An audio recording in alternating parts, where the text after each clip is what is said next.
RJD की सदस्यता अभियान की तारीख बदली। आगामी बिहार विधानसभा चुनाव को देखते हुए आरजेडी एक्टिव मोड में आ गई है। एक तरफ तेजस्वी यादव जहां कार्यकर्ताओं को एकजुट करने के लिए जिलों का दौरा कर रहे हैं, तो दूसरी तरफ चुनाव से पहले पार्टी से अधिक लोगों को जोड़ने का अभियान शुरू होने जा रहा है। आरजेडी के प्रदेश प्रवक्ता एजाज अहमद ने जानकारी दी है कि 18 सितंबर से शुरू होने वाले आरजेडी के सदस्यता अभियान की तारीख बदलकर 19 सितंबर कर दी गई है। सीएम नीतीश ने ठीक 12 बजे पीएम मोदी को दी जन्मदिन की बधाई। प्रधानमंत्री श्री नरेंद्र मोदी का 74वां जन्मदिन 17 सितंबर को है। पीएम मोदी को जन्मदिन को खास बनाने के लिए जहां बीजेपी ने बड़ी तैयारी की है, तो वहीं देर रात से ही प्रधानमंत्री नरेंद्र मोदी को बधाई देने वाले लोगों का सोशल मीडिया पर तांता लग गया है। सबसे पहले मुख्यमंत्री नीतीश कुमार ने पीएम मोदी को बधाई दी। ठीक 12 बजे नीतीश कुमार ने एक्स पर अपना बधाई संदेश लिखा है। पप्पू यादव के पिता का निधन, पटना एम्स में ली अंतिम सांस। पूर्णिया लोकसभा सीट से निर्दलीय सांसद राजेश रंजन उर्फ पप्पू यादव के पिता चंद्र नारायण यादव 83 की उम्र में उनका निधन हो गया है। वह लंबे समय से बीमार चल रहे थे। कुछ दिन पहले तबीयत बिगड़ी थी। इसके बाद बेहतर इलाज के लिए पटना एम्स में भर्ती करवाया गया। करीब 9 दिन इलाज के बाद मंगलवार सुबह करीब 6 बजे उन्होंने अंतिम सांस ली। भागलपुर हावड़ा वंदे भारत नियमित कब खुलेगी ट्रेन? हावड़ा भागलपुर वंदे भारत एक्सप्रेस की मंगलवार से नियमित परिचालन शुरू हो जाएगी। 17 सितंबर को सुबह 7:45 पर ट्रेन हावड़ा से खुलेगी और 14:05 यानी 2:05 पर भागलपुर पहुंचेगी। फिर भागलपुर से 3:20 में हावड़ा के लिए प्रस्थान करेगी। वंदे भारत स्पेशल ट्रेन अपनी आधुनिक सुविधाओं, गति और आराम के लिए प्रसिद्ध है, जो इसे यात्रियों के बीच पसंदीदा विकल्प है। जन्मदिन पर पटना में प्रधानमंत्री नरेंद्र मोदी की भगवान विश्वकर्मा जैसी पूजा। प्रधानमंत्री नरेंद्र मोदी के 74वें जन्मदिन पर भारतीय जनता पार्टी के नेता और कार्यकर्ता देश भर में उत्साह और उत्सव के साथ उनका बर्थडे सेलिब्रेट कर रहे हैं।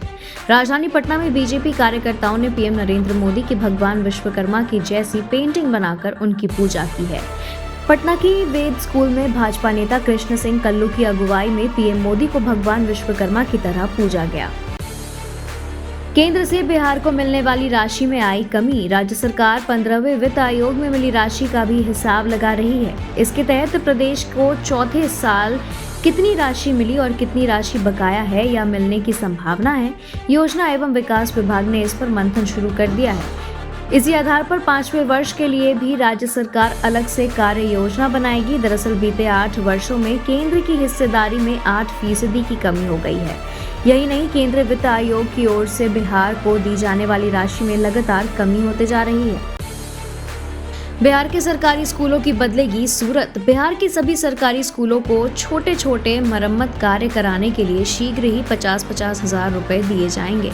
शिक्षा विभाग ने सभी जिला शिक्षा पदाधिकारियों को निर्देश दिया है कि वह सभी स्कूलों के बैंक खाते में अविलंब यह राशि हस्तांतरित करें, ताकि स्कूल के प्रधानाध्यापक आवश्यकता अनुसार मरम्मत कार्य करा सके। जदयू का मिशन 2025 बिहार विधानसभा चुनाव में 225 सीटें जीतने का लक्ष्य। जदयू ने मिशन 2025 के लिए 225 सीटों का लक्ष्य रखा है। मुख्यमंत्री नीतीश कुमार के नेतृत्व में 2025 के विधानसभा चुनाव में यह लक्ष्य एनडीए हासिल करेगा। जदयू प्रदेश पदाधिकारियों, प्रवक्ताओं, प्रमंडल प्रभारियों, जिला अध्यक्षों, प्रकोष्ठ प्रभारियों और अध्यक्षों और विधानसभा प्रभारियों की सोमवार को आहूत सांगठनिक बैठक सह प्रशिक्षण शिविर में पार्टी के तमाम नेताओं ने यह बात कही है। देश भर में बुलडोजर एक्शन पर सुप्रीम कोर्ट की रोक। देश भर में बुलडोजर एक्शन के जरिए किसी भी निर्माण को गिराने पर सुप्रीम कोर्ट ने रोक लगा दी है। यह रोक 1 अक्टूबर तक लागू रहेगी। उसी दिन अदालत ने सुनवाई की अगली तारीख तय की है। शीर्ष अदालत ने यह भी साफ किया है कि यह फैसला सार्वजनिक रास्तों, फुटपाथ, रेलवे ट्रैक एवं अन्य सार्वजनिक स्थानों पर अवैध निर्माण के खिलाफ कार्रवाई पर लागू नहीं होगा। कांग्रेस को मेरी गणेश पूजा में भाग लेने से भी समस्या है। सीजीआई के घर जाने के विवाद पर बोले पीएम मोदी। प्रधानमंत्री नरेंद्र मोदी ने अपने 74वें जन्मदिन के मौके पर ओडिशा की राजधानी भुवनेश्वर में राज्य की भाजपा सरकार की अति महत्वाकांक्षी सुभद्रा योजना का शुभारंभ किया। इस मौके पर पीएम मोदी ने गणेश चतुर्थी पर देश के मुख्य न्यायाधीश जस्टिस DY चंद्रचूड़ के घर पर जाने से उपजे विवाद पर भी बात की है। प्रधानमंत्री ने कहा है कि आज भी समाज में विभाजन चाहने वाले लोगों को गणेश उत्सव से समस्याएं हैं। उन्होंने कांग्रेस पर जोरदार हमला बोलते हुए कहा है कि कांग्रेस और उसके इकोसिस्टम में मेरे गणेश पूजा में भाग लेने से समस्या है। आरजीकर घोटाले में ममता बनर्जी के विधायक पर गाज। कोलकाता के सरकारी अस्पताल आरजीकर घोटाला मामले में सीएम ममता बनर्जी की पार्टी के विधायक सुदीप्तो रॉय पर शिकंजा कसता जा रहा है। ईडी के अधिकारियों ने उनके घर पर छापेमारी की है। इससे पहले सीबीआई के अधिकारियों ने आरजीकर दुष्कर्म एवं हत्या मामले में रॉय से पूछताछ की थी। तुरंत हटाओ मृत डॉक्टर का नाम और तस्वीर। कोलकाता में महिला डॉक्टर के साथ रेप और हत्या के मामले में स्वतः संज्ञान लेने के बाद सुनवाई करते हुए सुप्रीम कोर्ट ने सीबीआई से ताज़ा स्टेटस रिपोर्ट फाइल करने को कहा है। इसके अलावा CJI Chandrachud, justice JB Pardiwala और मनोज मिश्रा की बेंच ने पश्चिम बंगाल की पुलिस से मृत डॉक्टर की ऑटोप्सी रिपोर्ट पेश करने को कहा है। सुनवाई के दौरान सुप्रीम कोर्ट ने विकिपीडिया को मृत ट्रेनी डॉक्टर का नाम और तस्वीर हटाने का आदेश दिया है। भूपेंद्र सिंह हुड्डा ने 10 कांग्रेस बागियों को नामांकन वापस लेने के लिए किया राजी। हरियाणा विधानसभा चुनाव में अब 1 महीने से भी कम का समय बचा है। जहां बीजेपी यहां हैट्रिक लगाने का लक्ष्य साधने की कोशिश में है, वहीं कांग्रेस 1 दशक के बाद सत्ता में वापसी करने की कोशिश कर रही है। खबरों के मुताबिक पूर्व मुख्यमंत्री भूपेंद्र सिंह हुड्डा और उनके बेटे दीपेंद्र हुड्डा ने कांग्रेस के कम से कम 10 बागियों को नामांकन वापस लेने पर राजी कर लिया है। खत्म होने वाला है इंतजार, जल्द होगी जनगणना, कास्ट सेंसस पर भी बोले अमित शाह। भारत में जल्द ही जनगणना होने जा रही है। मंगलवार को केंद्रीय गृह मंत्री अमित शाह ने भी इसके संकेत दे दिए हैं। साथ ही उन्होंने जातिगत जनगणना के मुद्दे पर भी चर्चा की है। हाल ही में खबरें आई थी कि देश में सेंसस की तैयारियां चल रही हैं। साल 2011 के बाद से देश में जनगणना नहीं हुई है। जातिगत जनगणना को लेकर पूछे गए सवाल पर शाह ने कहा कि जब भी हम जनगणना का ऐलान करेंगे तब सभी जानकारियां सार्वजनिक कर दी जाएंगी। अमेरिका ने भारत और अमेरिका के रिश्तों को लेकर बड़ा दावा किया। अमेरिका के एक शीर्ष राजनयिक ने भारत और अमेरिका के रिश्तों को लेकर बड़ा दावा किया है। सोमवार को एक कार्यक्रम के दौरान उन्होंने कहा कि चीन और रूस भारत अमेरिका के मजबूत होते संबंधों को लेकर चिंतित है, क्योंकि ये संबंध समाज में विविध आवाजों को महत्व देने के साथ ही समावेशिता, शांति और विवादों के शांतिपूर्ण समाधान को बढ़ावा देते हैं। बांग्लादेश से आए 50,000 हिंदू शरणार्थी मांग रहे हैं भारत की नागरिकता।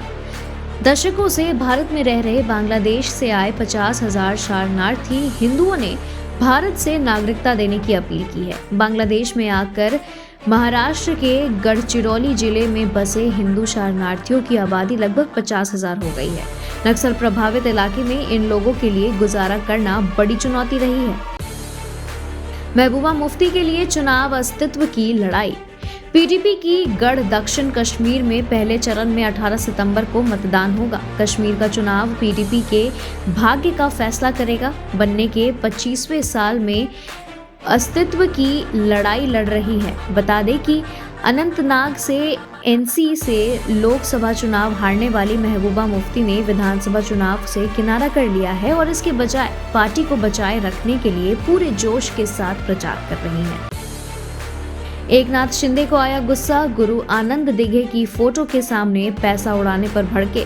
शिवसेना ने महाराष्ट्र के मुख्यमंत्री एकनाथ शिंदे के सियासी गुरु दिवंगत आनंद दिघे की तस्वीर के सामने कुछ लोगों के नाचने और नोट बरसाने का वीडियो सामने आने के बाद पार्टी के थाने इकाई के 2 पदाधिकारियों को बर्खास्त कर दिया है। मुख्यमंत्री शिंदे और थाने के सांसद नरेश महास्के ने इस घटना को लेकर नाराजगी जताई है। कर्नाटक बीजेपी में नई दरार, येदियुरप्पा के बेटे के खिलाफ नेता तैयार। कर्नाटक में भारतीय जनता पार्टी में दरार बढ़ता जा रहा है। अब खबर है कि पार्टी के एक वरिष्ठ विधायक ने मौजूदा प्रदेश अध्यक्ष और पूर्व मुख्यमंत्री BS येदियुरप्पा के बेटे विजेंद्र का नेतृत्व मानने से इनकार कर दिया है। उन्होंने कहा कि हमने कभी भी उसके नेतृत्व को स्वीकार नहीं किया है और भविष्य में भी नहीं करेंगे। पार्टी तय करेगी कि किसे नेता बनना चाहिए। वह जूनियर है, उन्हें नहीं पता कि पार्टी की विचारधारा क्या है। हम उनके खिलाफ हैं। आर्टिकल 370 पर क्या है कांग्रेस का प्लान? कांग्रेस सोमवार को जम्मू कश्मीर विधानसभा चुनाव के लिए अपना घोषणा पत्र जारी किया और केंद्र शासित प्रदेश के लोगों से वादा किया कि वह यह सुनिश्चित करेगी कि केंद्र सरकार केंद्र शासित प्रदेश को फिर से राज्य का दर्जा प्रदान करे। पार्टी ने प्रदेशवासियों से समावेशी और जवाबदेह शासन प्रदान करने का वादा किया। हाथ बदलेगा हालात नामक घोषणा पत्र में हालांकि अनुच्छेद 370 पर कुछ नहीं कहा गया है। पूर्व डीजीपी बृजलाल बोले, अखिलेश के शासन में माफियाओं को मिलता था संरक्षण। यूपी के पूर्व डीजीपी व राज्यसभा सांसद बृजलाल ने सपा प्रमुख पर हमला बोला है। उन्होंने कहा कि सपा शासन में माफिया व गुंडों को संरक्षण मिलता था, जो जितना बड़ा गुंडा उतना बड़ा सपाई था। सपा सरकार के दौरान प्रदेश के पुलिस ने अपने कई जांबाज और ईमानदार अधिकारियों को खोया है, जबकि माफिया गुंडे प्रदेश में खुलेआम अपराध करते थे। योगी सरकार में माफिया गुंडों पर नकेल कसी जा रही है। बाबा मुसलमान बाप ईसाई, ये तो पांचवी जाति। राहुल गांधी पर यूपी के मंत्री की विवादित टिप्पणी। केंद्रीय मंत्री रवनीत सिंह बिट्टू के बाद अब यूपी सरकार के मंत्री रघुराज सिंह ने भी कांग्रेस नेता राहुल गांधी को लेकर विवादित बयान दे दिया है। इतना ही नहीं, रघुराज सिंह ने यह भी कहा है कि राहुल गांधी एक नंबर के आतंकवादी हैं, क्योंकि इस देश को डिवाइड एंड रूल से बांटने की कोशिश की गई है। अंग्रेज मर गए, औलाद छोड़ गए। बाबा मुस्लिम थे, बाप फिर क्रिश्चियन हो गए, क्रिश्चियन से शादी कर ली। यह ना तो मुसलमान रहे और ना ही हिंदू रहे और ना ही क्रिश्चियन रहे, ना ही सिख रहे। यह तो ऐसी पांचवी जाति बन गए, इनका किसी भी धर्म के साथ कोई लेना देना नहीं है। एलजी ने आतिशी के सीएम बनने का किया स्वागत। आम आदमी पार्टी के वरिष्ठ नेता आतिशी दिल्ली के नए सीएम होंगी। विधायक दल की बैठक में अरविंद केजरीवाल ने उनके नाम पर प्रस्ताव रखा, जिसे सर्वसम्मति से मान लिया गया। दिल्ली के एलजीवी के सक्सेना ने कहा, अरविंद केजरीवाल शाम 4:30 बजे मुझसे मिलने आने वाले हैं। उनका स्वागत है। आतिशी के नाम की सिफारिश की गई है, उनका भी स्वागत है। इस दौरान संवाददाताओं ने उनसे कई सवाल पूछे।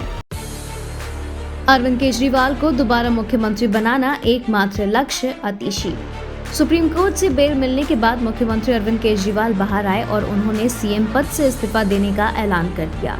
नया चेहरा आतिशी का है। आतिशी ने सीएम बनने के बाद के कामों को लेकर कहा कि उनका एकमात्र उद्देश्य केजरीवाल को दिल्ली का शीर्ष निर्वाचित अधिकारी बनाना है।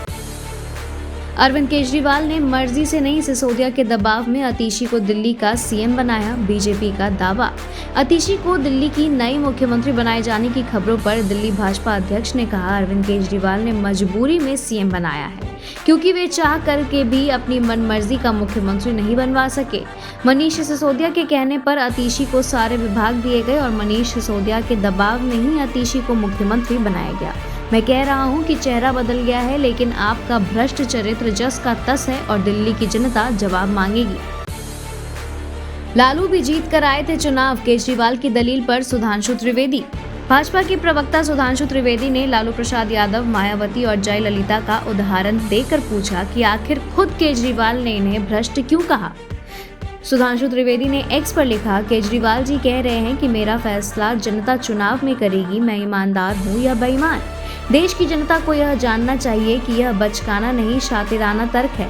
अगर यह तर्क माने तो भ्रष्टाचार का आरोप लगने के बाद अनेकों नेता चुनाव जीत चुके हैं। लालू यादव जेल जाने के बाद भी दोबारा सत्ता में आए, फिर उन्हें केजरीवाल जी क्यों बेईमान बता रहे थे। जनता का प्रचंड बहुमत तो उन्हें भी मिला था, तब कहते सारे सांसद चोर हैं, वो सभी चुनाव जीत कर आए थे। न्यूयॉर्क में हिंदू मंदिर में तोड़फोड़ पर भड़का भारत। अमेरिका में बैप्टिस्ट स्वामीनारायण मंदिर में तोड़फोड़ का मुद्दा तूल पकड़ रहा है। इस घटना का एक वीडियो भी वायरल हो रहा है। न्यूयॉर्क के मेलविल में हुई इस घटना पर भारत ने आपत्ति जताई है, साथ ही साफ कर दिया है कि इस तरह की घटनाएं अस्वीकार्य है। फिलहाल इस मामले की जांच जारी है। आरोपियों की धरपकड़ के लिए पुलिस कोशिश में लगी हुई है। सुप्रीम कोर्ट को कमजोर करने पर तुली पाकिस्तानी सरकार। सेना के दबाव में चलने वाली पाकिस्तान की सरकार अब न्यायपालिका को भी कमजोर करने पर तुली हुई है। संविधान में संशोधन के प्रस्ताव को लेकर सरकार और विपक्ष में टकराव जारी है। जेल में बंद इमरान खान की अगुवाई वाला विपक्ष इन संशोधनों का विरोध कर रहा है। उनका कहना है कि संशोधन का प्रस्ताव ना तो मीडिया को दिया गया है और ना ही विपक्ष के साथ साझा किया गया है। कंगना रनौत ने जया बच्चन पर बात की, बोली मुझे लगता है कि वह हिंदी फिल्म इंडस्ट्री की। कंगना रनौत को जया बच्चन की तस्वीर दिखाई गई और उनसे उस तस्वीर के बारे में सवाल पूछे गए। ऐसे में कंगना ने जया बच्चन की तस्वीर देखने के बाद कहा, जया बच्चन हमारी इंडस्ट्री की सफल अभिनेत्रियों में से एक हैं। मुझे लगता है कि वह फिल्म इंडस्ट्री की सबसे गरमाई महिलाओं में से एक है। जिस तरह से वह राज्यसभा में खुद को पेश करती हैं, मुझे बहुत अच्छा लगता है कि वह फिल्म इंडस्ट्री का प्रतिनिधित्व करती हैं। आईसीसी ने महिला क्रिकेट को लेकर किया ऐतिहासिक ऐलान। इंटरनेशनल क्रिकेट काउंसिल यानी आईसीसी ने मंगलवार 17 सितंबर को ऐतिहासिक फैसला किया है। आईसीसी ने महिला क्रिकेट को पुरुष क्रिकेट के बराबर लाकर खड़ा कर दिया है। यही कारण है कि अब से आईसीसी इवेंट में जितनी इनामी राशि पुरुष क्रिकेट टीमों को दी जाएगी, उतना ही प्राइज मनी वुमेन्स क्रिकेट के लिए भी होगा। इसकी शुरुआत इसी साल आयोजित होने वाले T20 वर्ल्ड कप 2024 के साथ होने जा रहा है।